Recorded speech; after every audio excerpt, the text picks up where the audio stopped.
On se retrouve aujourd'hui pour une recette chère à mon cœur, le tourment d'amour guadeloupéen et plus précisément des Saintes. Mais avant de passer aux choses sérieuses, abonne-toi et active la cloche pour être notifié de toutes les nouvelles recettes. Le tourment d'amour est une spécialité antillaise que tu vas retrouver aux Saintes et qui se compose d'une pâte brisée recouverte de confiture et d'une génoise bien moelleuse. Et c'est vraiment un gâteau, quand tu vas aux Saintes, tu es obligé de manger des tourments d'amour. Donc pour faire ce tourment d'amour, tu commences par abaisser ta pâte au fond de ton moule à gâteau, et pas ton moule à tarte, important, un moule à gâteau. Tu piques le fond, tu recouvres la pâte de confiture. Ça marche très bien la confiture de goyave avec la confiture de noix de coco. Et pour faire la génoise, tu vas mettre les œufs, un peu d'amande amère, de la cannelle, de la muscade et aussi quelques zestes de citron vert et des grains de vanille si tu as. Tu fouettes tout ça et pendant ce temps, pas de gaspillage, tu vas faire des mini tourments d'amour.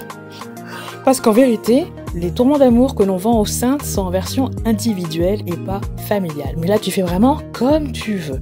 Donc, tu fonces ton moule. Pareil, hein, tu piques le fond pour ne pas que ça gonfle. Tu vas rajouter la confiture que tu veux. Plutôt exotique, c'est toujours meilleur. La noix de coco, c'est vraiment un délice. Mais je n'en avais pas. Mais tu sais que tu peux changer. Et voilà la consistance que doit avoir ta génoise. Il faut au moins fouetter 10 minutes pour que les œufs se transforment. Et ensuite, tu vas incorporer la farine en 2 fois, mais vraiment délicatement pour ne pas refaire tomber ta génoise. Ce serait dommage. Surtout qu'il n'y a pas de levure dans la génoise. Donc, tu incorpores tout doucement ta farine. Et ensuite, tu verses la génoise sur la confiture et tu enfournes pour 30 à 45 minutes à 160 degrés. Voilà. La plus grosse partie sur la version familiale.